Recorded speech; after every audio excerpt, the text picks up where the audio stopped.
Yang Amat Berhormat Prime Minister, distinguished guests, ladies and gentlemen, now we are pleased to invite Yang Berbahagia Datuk Sri Abdul Rasheed Ghaffour, Governor of Bank Negara Malaysia, to deliver his opening address. Please welcome.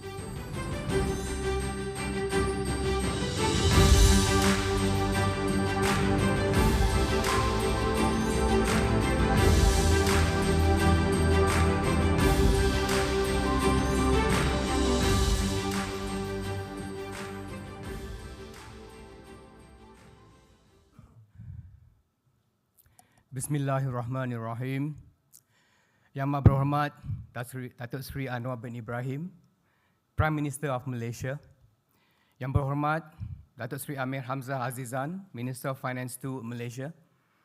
His Excellency Nazmuddin Bilal Erdogan, Deputy Chairman of the Board of Trustees of Ibn Khaldun University. Yang Berbahagia Tan Sri Azman Mokhtar, Chairman of MIFC Leadership Council. Yang Berbahagia Datuk Muhammad Muazzam Muhammad, President of Association of Islamic Banking and Financial Institutions, Malaysia. Your Excellencies, Honorable Delegates, distinguished guests, ladies and gentlemen, Assalamualaikum and a very good afternoon.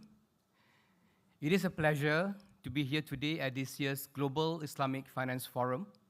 Our theme, Bridging Tradition and Tomorrow, Advancing Business, Empowering Communities, is a reminder that the future is not merely a destination to be discovered, but a direction to be chosen.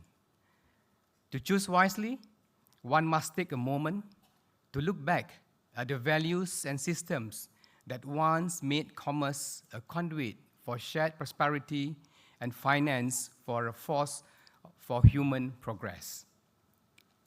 Over the past 3 decades, the world economy has been shaped by forces of globalization. Between 1990 and 2020, global trade in goods and services expanded more than fourfold, which has helped lift over 1 billion people out of extreme poverty. Capital flowed more freely, and supply chains stretched across continents, and technological advances reduced barriers that once divided nations. What enabled global trade to flourish then was not simply commerce, but connectedness, a common vision for integration that transcended borders and beliefs.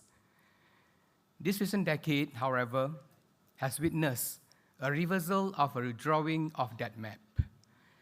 Trade tensions have risen, strategic rivalry weigh on global supply chains, and geopolitical rifts have brought further pressure on global growth. The outlook remains uncertain, with the International Monetary Fund projecting a global growth of approximately 3%, and this is below the pre-pandemic level. As we contemplate the reshaping of global trade in the 21st century, it is worth pausing to reflect on the earlier moments in history when trade began to flourish across civilizations and become a central pillar of stability, prosperity, and peace. Long before the rise of modern financial systems, Muslim merchants pioneered financial tools that enable long-distance trade with surprising sophistication. Instruments such as the sock, an early form of the modern check, as well as early trust-based money and credit transfer systems such as the hawala, allowed capital and funds to flow securely between markets and across countries. The principle of partnership offered risk-sharing mechanisms that echo in venture capital and Islamic finance. The strength of these innovations lay rooted in the Quranic injunctions on fairness, trust, and mutual benefit. History tells us that trade and finance are intricately linked. The arteries of commerce, the movement of goods and services, are the same through which capital and confidence flow. When one clogs, the other cannot circulate freely. The fracturing of global trade creates friction, reduces liquidity, and increases costs. Today's environment makes the business of financial intermediation even harder and risk management more complex. This is exactly why the purpose and design of finance really matters. A financial system that is anchored on long-term value creation better serves the economy and society. These principles are not abstract precepts. They are embedded in the architecture of Islamic financial instruments, guiding how risk is shared, how wealth is circulated, and how transactions are anchored in productive economic activities. Several recent studies have found that Islamic financial institutions demonstrated greater resilience during economic downturns due to their asset-backed and risk-sharing nature. A timely reminder that financial systems rooted in real economic activity and equitable risk distribution can ensure stability in turbulent times. In today's quest for economic stability and inclusive growth, Islamic finance offers practical tools. Durable instruments such as zakat and wakaf have long supported communities, strengthening the social fabric of society. Such instruments also provide countercyclical support to economic and financial systems. When economic conditions tighten, zakat also acts as a stabilizing force. It channels financial support to the needy, supporting the underpinning of demand in the economy and providing a safety net for those at risk. Similarly, the beauty of wakaf lies in its continuity and long-term impact. This endowment could be utilized to generate sustainable income streams, often funding education, healthcare, infrastructure, and social welfare. As we envision the next phase of growth, allow me to share 5 developments that Malaysia is pursuing in advancing the Islamic financial ecosystem. First, we are encouraging impactful re-engineering of finance. By expanding the use of risk-sharing structures like musyarakah and mudarabah, Islamic financial solutions can be more diverse than transactional debt, offering distinct risk-reward propositions. The rollout of iCita last month, supported by 100 million fund from the government to encourage risk-sharing innovation, aims to support more diverse application of Sharia contracts for viable projects that bring tangible benefits to Malaysia. To complement this initiative, we are actively reviewing the Sharia contracts and the investment account policies to provide more conducive regulatory environment for investment intermediation. We hope the industry will fully optimize these initiatives to test innovative solutions. Second, we are redefining what inclusive development looks like. Through innovative integration of Islamic social finance with mainstream financial systems, we seek to chart a new frontier in finance where social purpose and commercial viability thus converge. The IT card program, powered by blended finance, is not just a pilot. It is a proof of concept. It shows how Islamic finance can be mobilized to uplift communities, and Islamic banks working hand in hand with state religious authorities and development partners are delivering tangible outcomes such as increased employment and skill sets.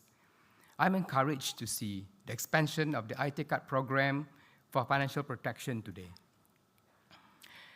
which is supported by the government's matching grant of 5 million for Ghaffour contributions. Thank you, Emma Bromat, Prime Minister. The collaboration between banks and Ghaffour operators further enriches this ecosystem. The challenge now is to scale it up. We must move from selected success to systemic transformation. The tools are in place, the partnerships are forming, the time is to accelerate now. Third, Malaysia is positioning Islamic finance as the vanguard of 2 global growth frontiers. First is the halal economy, and second, sustainable finance. These are not niche markets. They are trillion-dollar opportunities waiting to be unlocked. Through the MIFC Leadership Council, we have laid strategic groundwork for global connectivity. Stronger execution by industry is now paramount.